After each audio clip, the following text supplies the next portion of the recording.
झारखंड के धनबाद में गरजे अमित शाह, कहा झारखंड में घोटाला की सरकार है, 1,000 करोड़ की भूमि में घोटाला किया है। जेएमएम और कांग्रेस और आरजेडी पर बरसे अमित शाह, कहा इनका एक ही लक्ष्य घुसपैठियों को बसाना और वोट बैंक बनाना। झारखंड की चुनावी रैली के दौरान बोले अमित शाह, कहा दलितों का आरक्षण समाप्त करके मुसलमानों को देना चाहती है कांग्रेस।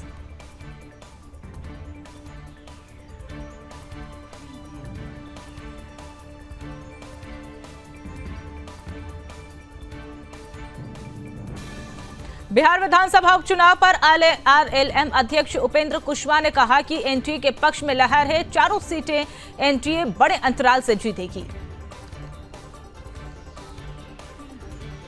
जयराम रमेश ने बीजेपी पर साधा निशाना, कहा ध्रुवीकरण के अलावा बीजेपी के पास कोई एजेंडा नहीं, बोले जब जनगणना होगी तब आगे बढ़ पाएंगे।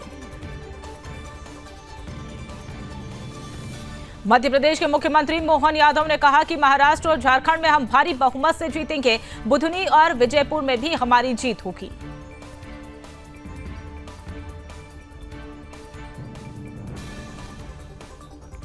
यूपी सरकार में मंत्री ओपी राजभर ने उपचुनाव को लेकर कहा कि 9 सीटों में सिर्फ 3 सीटों पर लड़ाई है। करहल, कुंदरकी और सीसामऊ में लड़ाई जारी है, वोट का बिखराव बंद हो रहा है।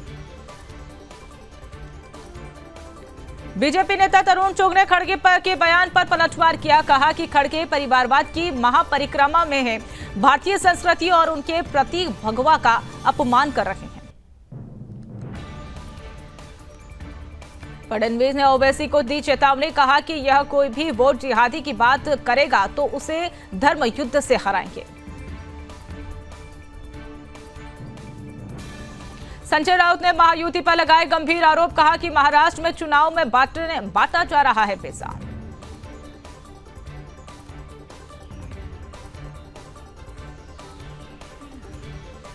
बीजेपी प्रवक्ता शहजाद पूनावाला का आदित्य ठाकरे पर निशाना, कहा कि उनके पिता ने बाला साहेब ठाकरे के विचारों को सत्ता के लिए अब गिरवी रख दिया है। आरजेडी सांसद मनोज झा ने कहा कि यह अनेकता में एकता का देश है, मैंने किसी भी बीजेपी से रोजगार करने की बात अभी तक नहीं सुनी।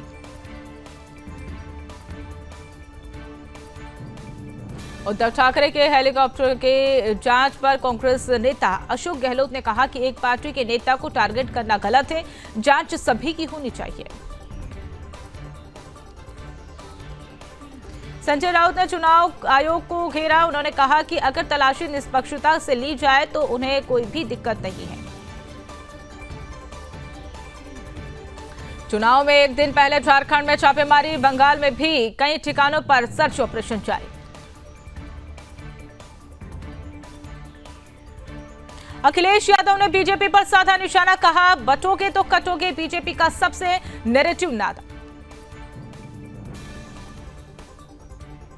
यूपी उपचुनाव पर उप मुख्यमंत्री ब्रजेश पाठक ने कहा कि बीजेपी सभी सीटों पर जीत हासिल करेगी, पीएम मोदी द्वारा चलाई जा रही योजनाओं की सराहना जनता कर रही है। कुपवाड़ा में सुरक्षा बलों और आतंकियों के बीच मुठभेड़, 2 आतंकी छुपे होने की आशंका।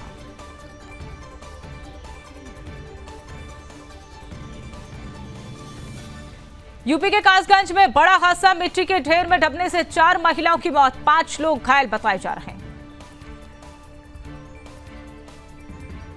इटावा में सराफा कारोबार का खौफनाक कदम देखने को मिला, पत्नी और बच्चों को सुलाया मौत की नींद और खुद पटरी पर लेटा, ट्रेन के ऊपर से गुजरी और खरोस तक नहीं आई, गिरफ्तार किया गया।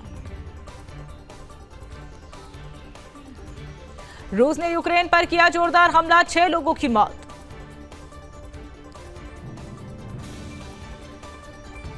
रूस ने बैलिस्टिक मिसाइल से किया अटैक, 30 से ज्यादा घायल बताए जा रहे हैं, ग्लाइड बम भी दागे जा रहे हैं।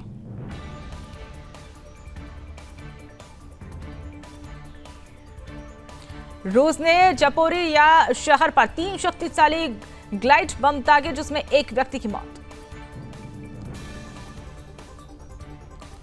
यूक्रेन का दावा कि रूस का मिलिट्री हेलीकॉप्टर तबाह किया। रूस के केमिकल प्लांट पर यूक्रेन का हमले में 13 ड्रोन का इस्तेमाल किया गया।